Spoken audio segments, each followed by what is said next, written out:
Good afternoon, everyone. Thank you all for joining us today. Welcome to the Transformation of Lancaster Avenue webinar, presented by the Villanova University Alumni Association. My name is Nancy Lane. I'm a proud member of Villanova's class of 1987. Hard to believe we'll be having our 30th reunion next year. Don't know how that happens.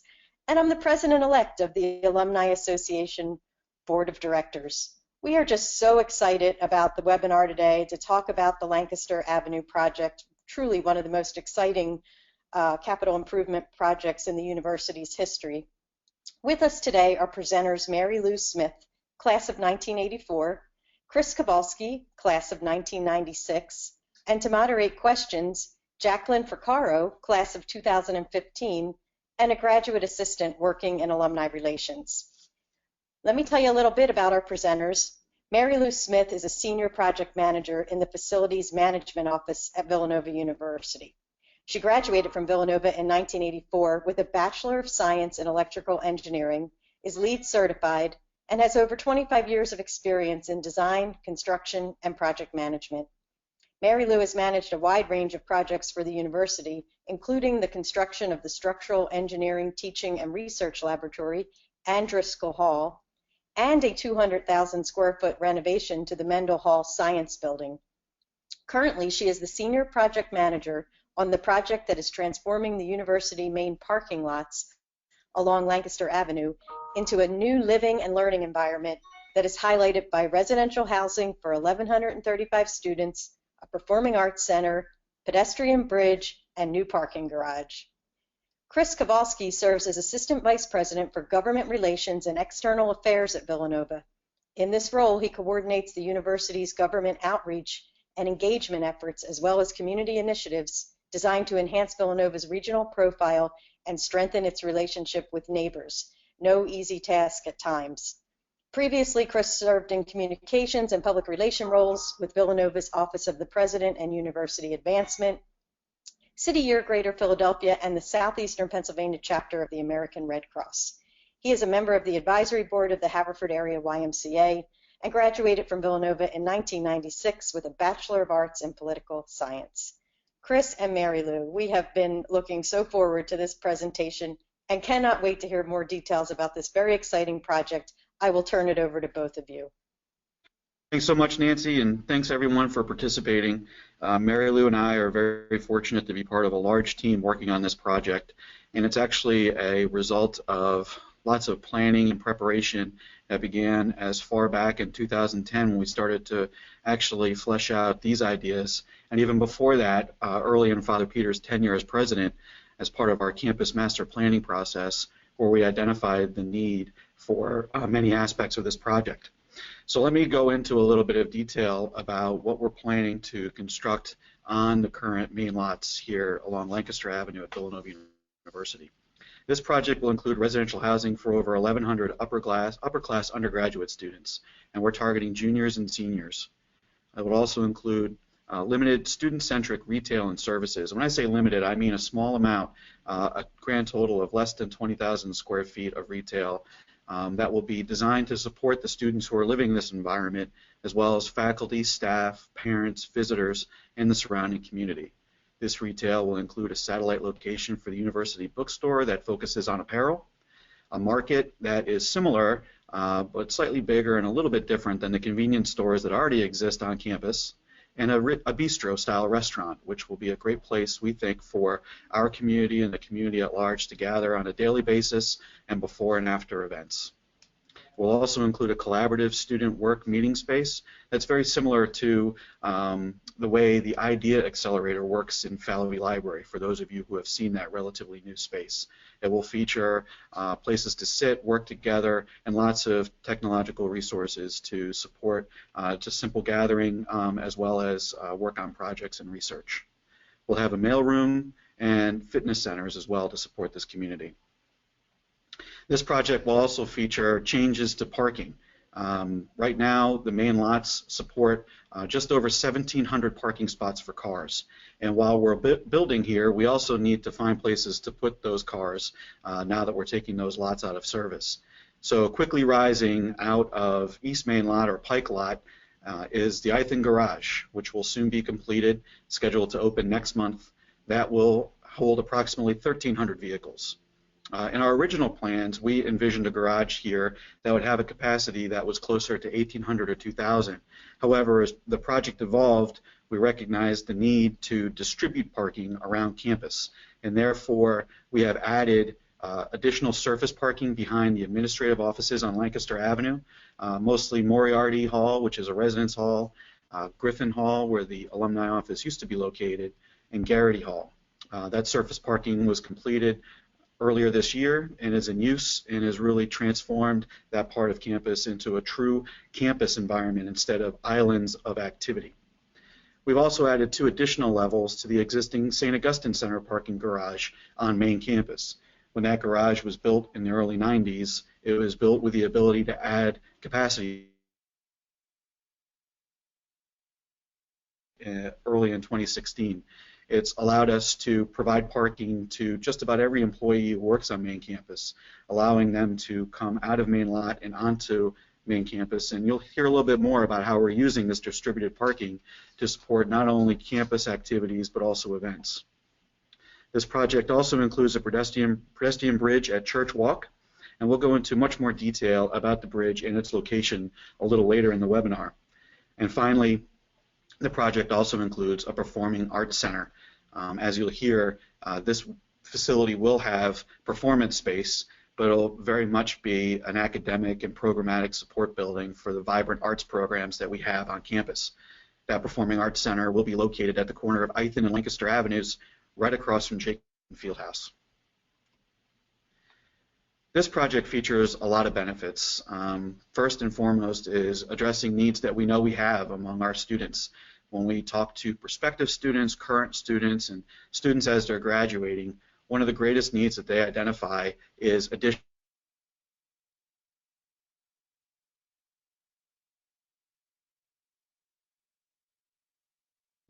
and we know that this case is additional on-campus housing for students. We'll also be able to, as I mentioned, add significant resources to support our vibrant programs in the arts, both academic and extracurricular. We'll be able to reduce the student population who lives off campus in the neighborhoods.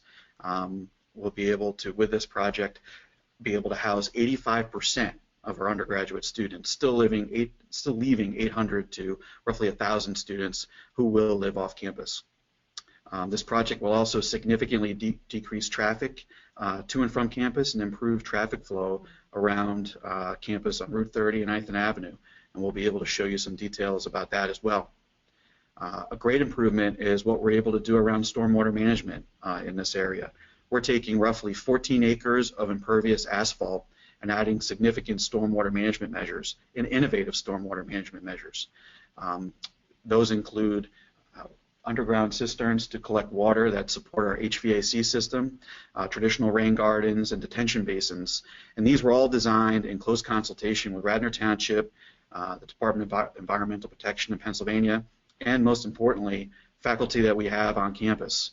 They are excited to use this as a national research site, taking measurements pre-development, during development, and post-development, making it a really unique research site. And we're really excited to integrate that in this capital project into our academic classroom opportunity here on campus.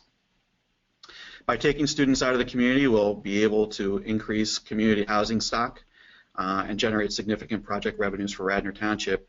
And perhaps, maybe not most important, but certainly important as you're coming down Route 30 is this project will help create an iconic gateway to the campus in this part of Radnor Township in Villanova. And as Father Peter likes to say, no longer will you be driving by Villanova, you'll be driving through Villanova. So to orient everyone where this project is taking place, here's a map of campus and our campus boundaries, and you'll see main lots outlined in orange here. And this was a picture of what main lots used to look like. No matter when you graduated or when you came to campus, this ugly sea of asphalt was something that we're all familiar with. And we're looking to transform that into this stunning living and learning environment. The buildings will be built in the collegiate Gothic style, which will reflect many of the buildings on main campus across Route 30. They'll be clad in stone and look very similar in style to the church, Austin and St. Rita's, and Doherty Hall. You can see that rather than monolithic buildings, there's a lot of architectural interest, a lot of courtyards, and other things that break up the buildings and really turn this into an interesting place to live and visit. This is a street level view as you're looking from roughly the corner of the church and in front of St. Rita's Hall across the street. Again, these residence halls will reflect the character of the buildings on main campus, be 4 stories tall, and feature housing above the ground floor, and on the ground floor will be the retail and other uses that we described earlier. And I'm going to ask Marilou to go into a little bit more detail about the different elements of this new living and learning environment. Thanks, Chris. This slide right here is a view from the new pedestrian bridge into the first set of buildings. What you see is a large plaza there for kids to congregate, for students to congregate, as well as a 12-foot wide promenade that runs the entire length of the development until you hit Ithan Avenue. To the left of the promenade is a decent fringe area with grass, ornamental trees, and an ornamental fence to block the Route 30 from this area. So it's a nice buffer area between Route 30 and where the students will actually congregate and walk through campus instead of feeling like they're so close to Lancaster Avenue. This next view is of a smaller courtyard, and it is actually a courtyard that faces the R100. So it's the idea of designing it this way was to have some private areas for students to have, you know, a more meaningful conversation or studying, and a quiet area to congregate. This next view is of a larger courtyard that faces Lancaster Avenue, and this is in our building complex 2. So it's a fairly large area with fairly large area, not much more to say. And here we have this view is to kind of show you that if you see these arches throughout the entire development and all the buildings that connect, there are these arches that take you through the inner area of the residence halls. So students can be walking in this space, and it feels like they're in a neighborhood versus being on Lancaster Avenue, where the other promenade is. And this end is the corner of Ithan and Route 30, and it is the retail space area. So if you are looking over here, we start with the University Bookstore at this door area here. At the next set of doors, this will be where what is planned right now is a new pub area, and as you come around to this area here, it is the restaurant area, and along here you will see the new market space. So there's a nice plaza out front here as well for us to have outdoor seating and students to congregate. As you can see here, this is the new Performing Arts Center, and it's across the street from the retail space, or from the new bistro area. And there's a beautiful plaza here as well, where, again, at a show or anything like that, students can congregate outside along with faculty, staff, and visitors. Upstairs here is a nice outdoor terrace along with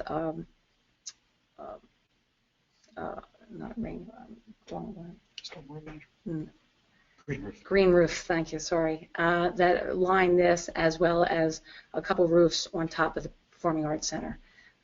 This space here has been programmed to have a 400-seat proscenium theater, a 200-seat courtyard theater, and spaces that will support that, as well as student activities.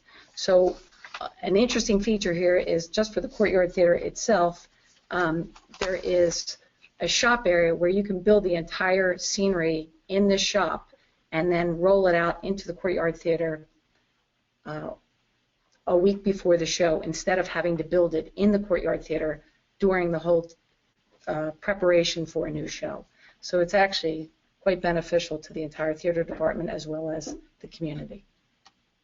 This is the back side of the Performing Arts Center, and it is this shows how this really is taking just the site of what we call East Main Lot, or what some people may remember as Pike Lot, and it is the front portion of it. We are still retaining the softball field, the track and field area, as well as the intramural field. So there'll be quite a bit of green space here as well.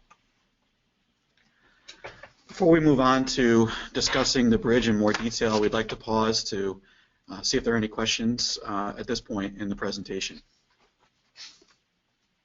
So we've gotten a few questions regarding the housing dorm styles. Can you just talk a little bit about that and just the particular styles within the dorms? Go ahead. So the different types of styles that we have in the dorms are, there'll be suites which will have 4 singles in them. There will be suites with 2 doubles in them. There will be suites with 3 singles in them, as well as suites with just a double in them. And then we also have single dormitories in some of these buildings as well. And earlier, Marilou referenced the first complex or the second complex. These buildings are in 2 clusters. There's actually 6 buildings, and they're connected in 2 groups of 3. But there are 6 distinct buildings, and the rooms that Marilou just described will be spread out throughout each of these buildings. Great. And then as far as the retail space, is it open to the public?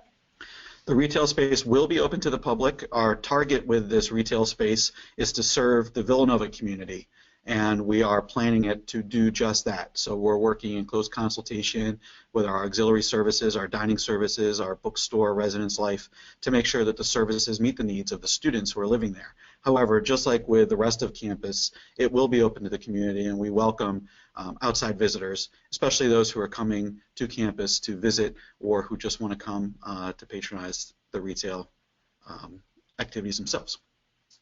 Okay, and then another question. One clarification. One point that has come up as we've gone through this process is we've deliberately kept the retail part of this project on the smaller side. Our goal here is to, as I said, provide services to support the students who are living here. Our goal is not to compete with local merchants. So the total square footage of the retail space is deliberately small, and we've designed it that way. We've designed the dorms around it and residence halls around it to meet our needs and put the retail space in there around those needs.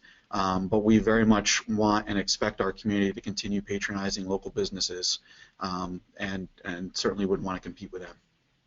Okay, and then in terms of the bistro that's going to be put in, is this going to be university run? We're still working that out. That was our original intent, but we want to make sure that we are providing the best service and the best use in that environment and making it the most attractive operation for our campus community and those who are coming to campus. So we're still working on what the best plan for that space is. Okay. We'll have time for more questions later, and I'm going to pause again after we talk a little bit about the bridge to take some specific questions about that. So here in front of you see an artist's illustration of what the bridge will look like. This isn't the scale. The church isn't that close to Lancaster Avenue. Those who have walked up that hill have realized that.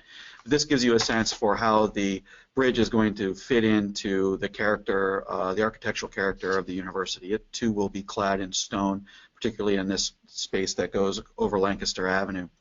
This bridge was added as a result of our discussions with the local residents in Radnor Township during the project approval process. We were asked to create a crossing from one side of Lancaster Avenue to the other as part of this project, and we agreed to that, and we carefully identified what that best crossing would be and where it would be located. So we looked at doing a tunnel, and we looked at doing a bridge. And when folks think about pedestrian crossings at Villanova University, all of our thoughts automatically go to the intersection of Ithan and Lancaster Avenue. And it's true, there are a lot of crossings there, and there will continue to be. One of the things that we learned as we went through this project approval process is that no matter what we build, we will not be allowed to eliminate at-grade crossings. So that means whether it's a bridge or tunnel, no matter where it is, pedestrians will still be able to cross at street level from one side of Lancaster Avenue to another. And we also have found in studies far and wide that pedestrians act like water. They flow in the path of least resistance. So at the intersection of Ithan and Lancaster, it's relatively flat there. And we know we'd have to have steps on both sides, whether it was a tunnel, steps going down and up, or a bridge. We'd have steps there as well. And when you look at that intersection and you look at the way pedestrians cross, there are distinct areas of destination on each corner. So one bridge there would not necessarily solve any pedestrian flow problems. You would have to almost build an X, two bridges that cross in the middle in order to capture all the pedestrian traffic. And when you thought about the cost of that, whether it would be effective, considering that pedestrians would still be able to cross at grade, and also with considerations that PennDOT had shared with us about abutments, blocking views and sight lines, we looked further down the stretch of Lancaster Avenue. We considered mid-block for a tunnel, but ultimately landed at this location.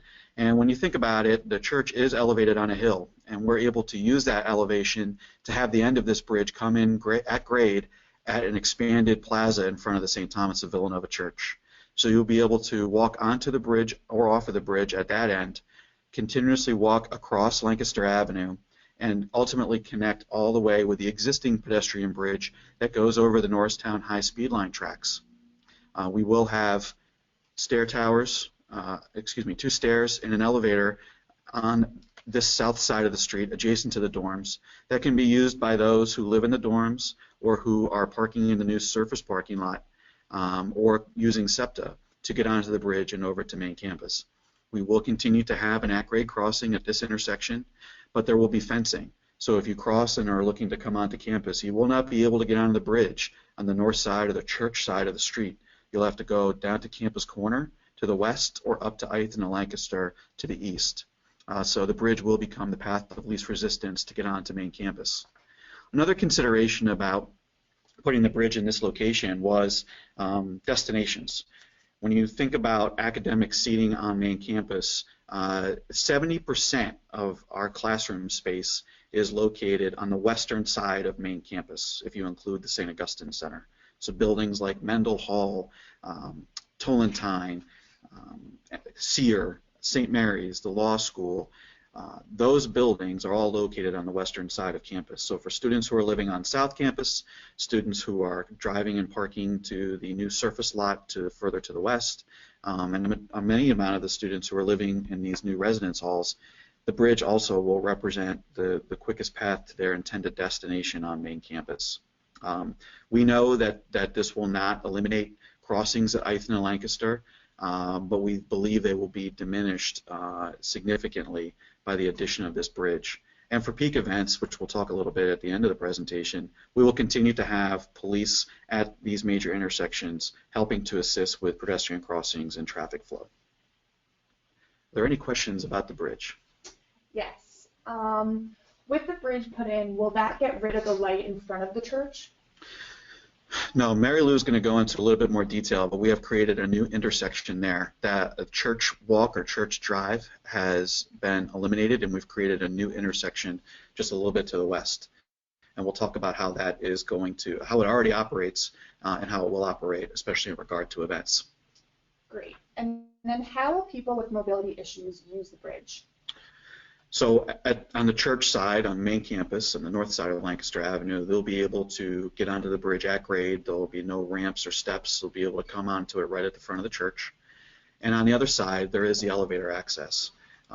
This will be accessed. You can see the little tunnel underneath. This connects to the visitor lot to the other side where the residence halls are. So that will be able to be accessed by those on this side of the project who need to use the bridge. And we're working with SEPTA to address the other side of the Norristown High-Speed Line station, the side closest to South Campus. These stations along this line are in their plans for upgrading, and they do not have a ramp on that side in the works with a definite timeline, but they understand what we're doing. They've been great partners in this project, and we're working with them to see if there's a way to accelerate their plans for that.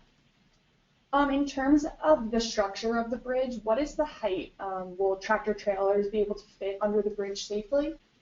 Yes, they will. This has been built in coordination with PennDOT, and I believe the minimum or the requirement is 17 foot 4 inches, and we are at that. So it will be definitely large enough for trucks to go under. Great. When is the bridge construction expected to begin and finished? This is a good opportunity to transition to our next slide, which is to talk about the project schedule.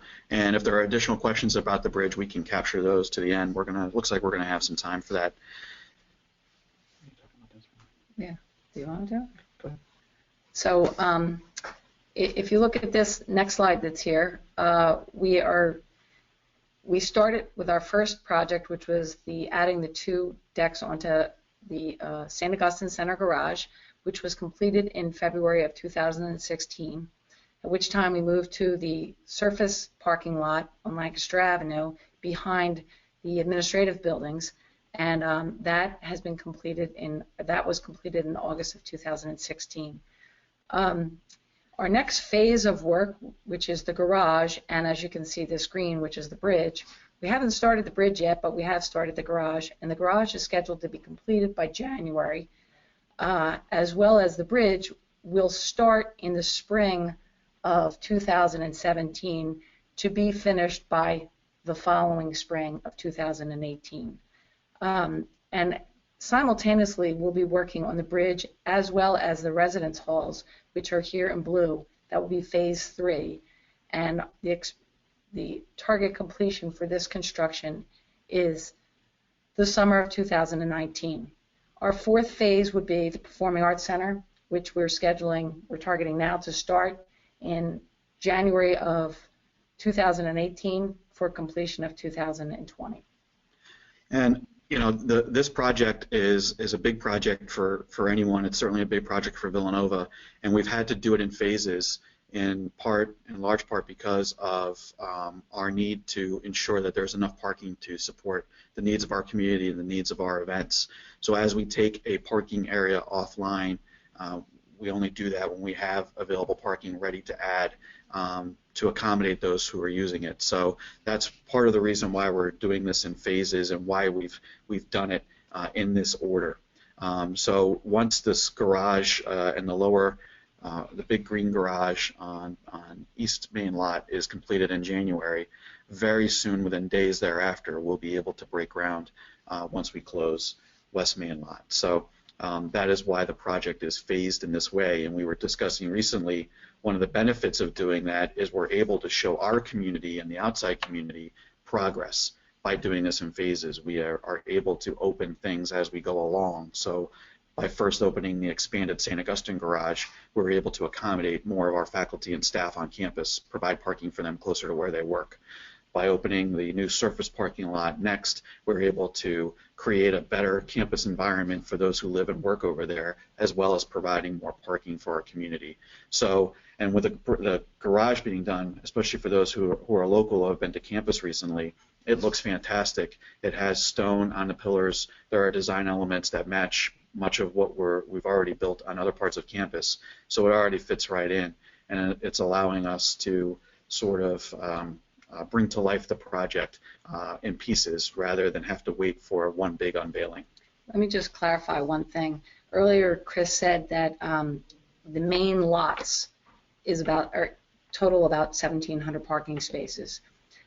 This main lot here, just to clarify, because I'm an old timer and we've never called main lot east, it's Pike Lot. There's 1,107 parking spaces in main lot that will be going into this garage, and this garage houses up to 1,289 spots. I know that's kind of getting into the weeds, but some people might think, when we said earlier that there's 1,700 spots and there's not enough space to put these cars, there is enough space, and that's why the phasing was done the way it was. So we talked a little bit about some of this already, but Marilou can go into a little bit more detail about some of the traffic and pedestrian safety improvements we've taken on as part of this project as well.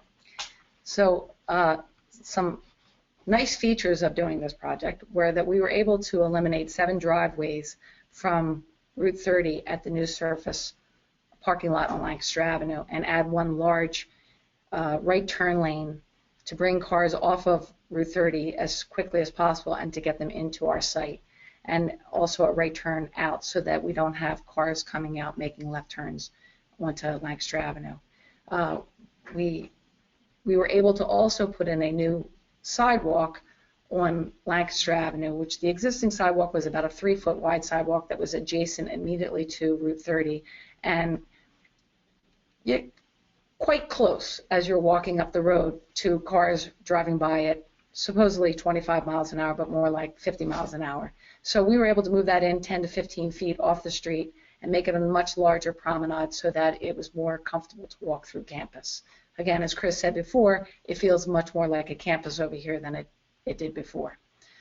When you go up further in front of Moriarty, we do have a new traffic signal there. So the traffic signal that was once at Church Walk is no longer there. It's been removed and replaced with a new traffic signal at St. Thomas Way, which is a new intersection for us.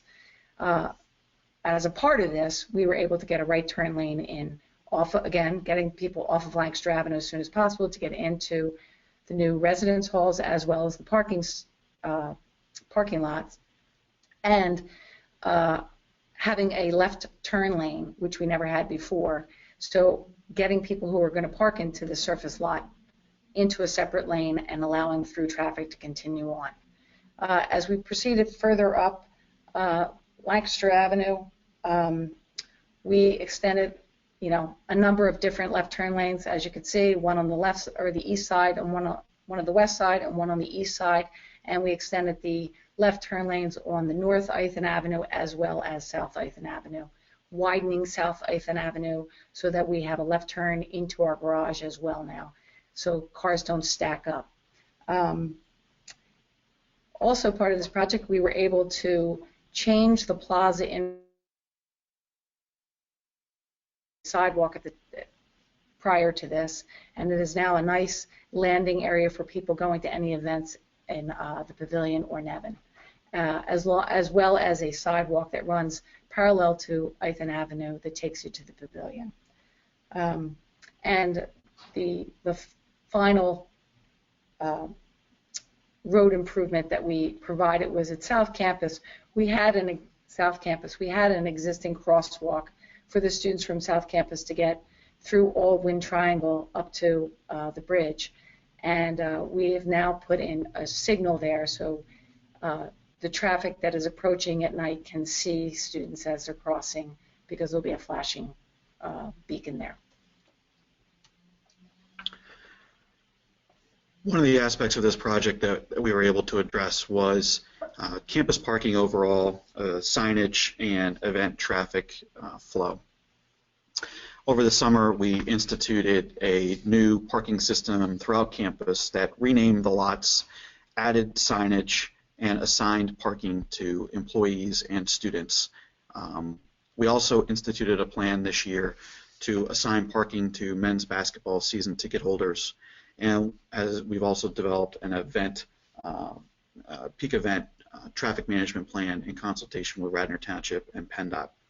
When we started this project, it became clear to us, we're all familiar with Villanova University, we all know where to go and park, but if you're not familiar, or if you're coming for an event, there really hadn't been a lot of signage, there hadn't been a lot of direction. You sort of followed the traffic and the police officer pointing you in different directions. So we have been able to address that and started implementing this system beginning this summer. So particularly with events, peak events like basketball games and commencement, parents' weekend, move-in, we have a series of flashing message boards along Lancaster Avenue in the approach to the university that directs people to available parking or to particular parking depending on their intended destination. We also have added signage at each parking lot to help get people where they want to go. And the naming of the lots might seem a little mundane, but they're a little bit more geographically aligned versus Mendel or Nevin. We're able to do that and help people who are new to campus find their way a little bit better. We've implemented this system, and we've had some bumps along the way, as any such system might have, but we continue to move through the year and address those needs, get people where they need to be, and as we get through the basketball season, identify what tweaks we need to make in order to support those who are coming to campus for the games. One aspect that I want to touch on is communication before we get to questions. There's been a lot of communication about this project over the years, and we've instituted a couple of different kinds of meetings that help to identify areas that we might be able to address and forecast some challenges that people could plan around. We have a monthly internal communication meeting of key stakeholders around campus, folks that hold events, folks that manage large spaces, and we get together and we talk about the project's activity that's going on in the past month and forecast what's ahead. And we use those meetings to identify potential challenges. So for instance, we recently had to close Ithan Avenue for a week in order to undergo widening and restriping and redoing the way in and out of the current main lot. We were able to change that timing based on input from Special Olympics to make sure that there wasn't an impact upon the annual Fall Festival, which is one of the largest and greatest events on campus.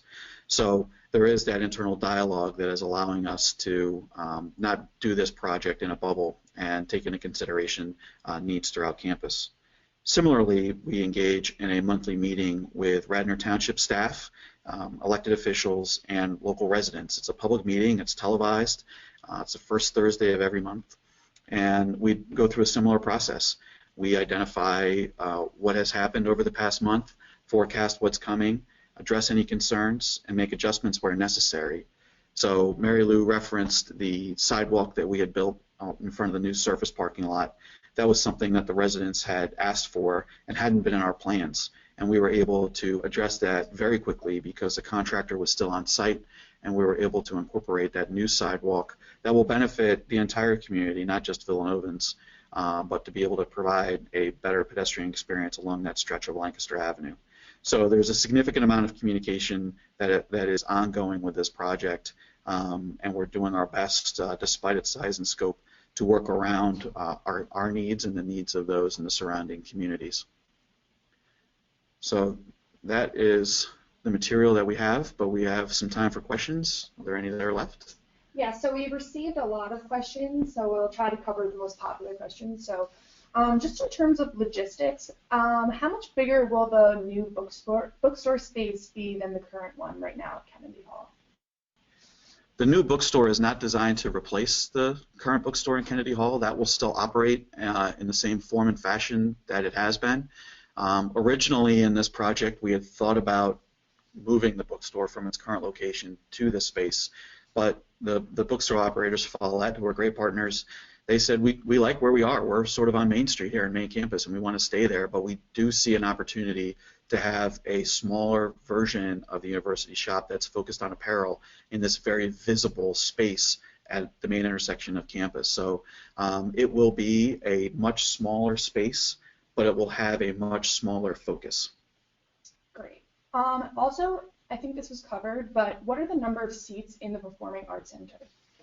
So there's two venues, and that is the Proscenium Theater, which is 400 seats, and a Courtyard Theater, which is 200 seats. And then a couple of bridge questions. What will happen to the stone posts on either side of the start of the current path from the church from Lancaster Avenue? So those posts will be preserved, and they will be reused as you land closer to the church. We have some new pillars designed there that will take those posts on top that say Villanova College, and they'll be replaced there.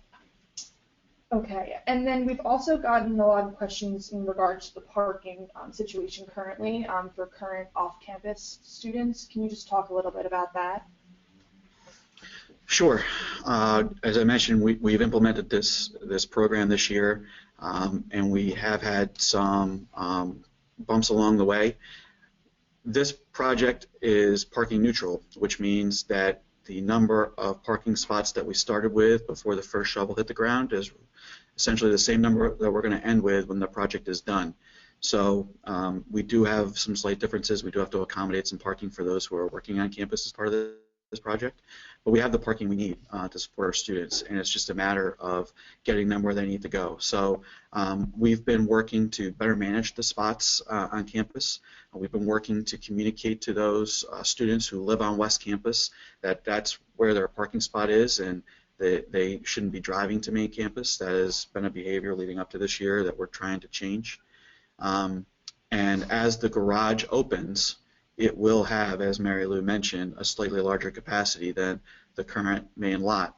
So we know we'll gain some flexibility there as the project moves forward. So this is a continuing process. This is ongoing. Our parking staff is very diligent about this.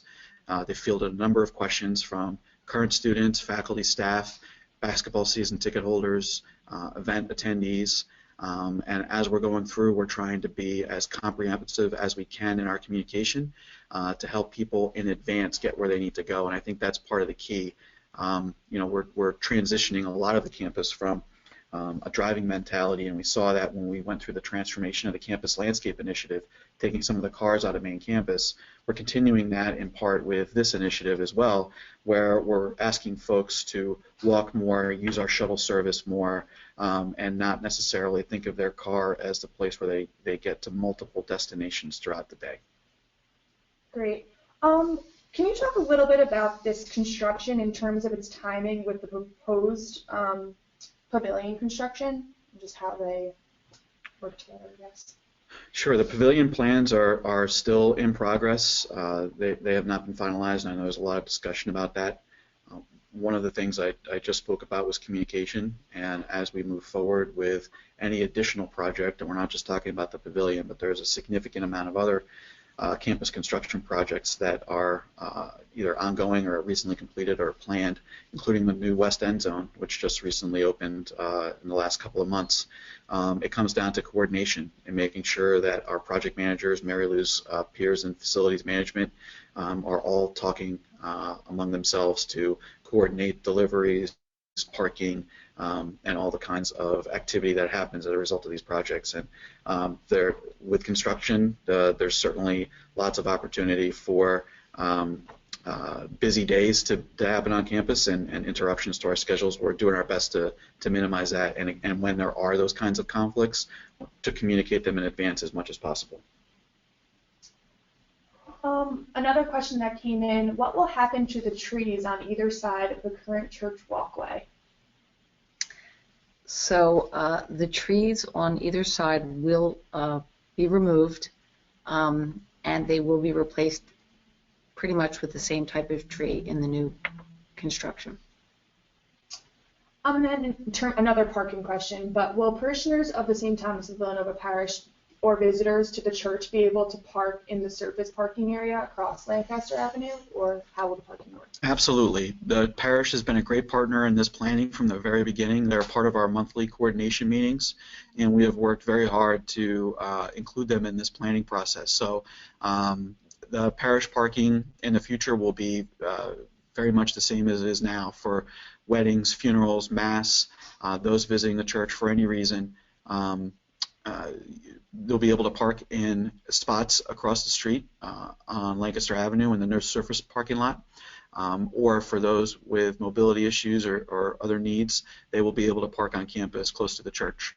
Our parking office works hand in hand with the parish to handle weddings and funerals. The weddings are a little bit more predictable. The funerals happen sort of all the time. So again, communication is key. I'm pleased to report that the parish is a big part of our plans. And then are there any plans to update the older buildings on Lancaster Avenue as well? I think one of the things that has happened, as I mentioned, is that there's much more of a campus feel to those buildings, but they were islands unto themselves surrounded by large trees that shielded some of what could be called love marks or blemishes. I think as we move forward, we have an opportunity to do some work on those buildings. They're full. We have lots of staff in those buildings. Moriarty Hall is a full residence hall. So as we move forward, our facility staff will be looking to see what we can do to maintain the look and feel of the buildings on that part of campus, similar to the great way the rest of the campus already looks. So a little bit more specifically, we do plan on painting the outside of those buildings, and as you've seen through, if you've driven through campus, you will see that the landscaping there has been upgraded as well and looks quite nice from the outside. So there's been a lot of questions handed out, but let's just take one more question in terms of tracking the progress. Will there be any sort of webcam or any type of tracking system in order to see where the progress is going? We don't have any plans for a webcam at this point, but we do have a project website, design concept for LancasterAvenue.com. I do my best to update it as much as possible with communication specific to the project, and then any updated renderings or progress. A project this size and scope, we're now in the part of the project where the change is incremental. The parking garage started and now it'll be completed. There's not a whole lot of in between there. I do try to communicate on there things that relate to the project, particularly parking, the changes that we implemented over the course of the last few months. So I encourage folks to continue to look at that website. There is a place for comments, and if people see things that are not on there that they would like to be on there, I'm happy to put that in. They can email me directly, or the comments page sends emails to me directly as well. Well, great. A big thank you to Chris and Marilou for sharing this terrific update. So much work has gone into this, and there were so many questions that came in. I think we got to most of them. If there are others, like we said, email us and we'll try and answer them one-on-one. The webinar has been recorded, and a link will be posted to the Alumni Association website, which is alumni.villanova.edu. And I just want to thank everyone for joining us today. Visit our website to take part in future online events and activities, and go Cats!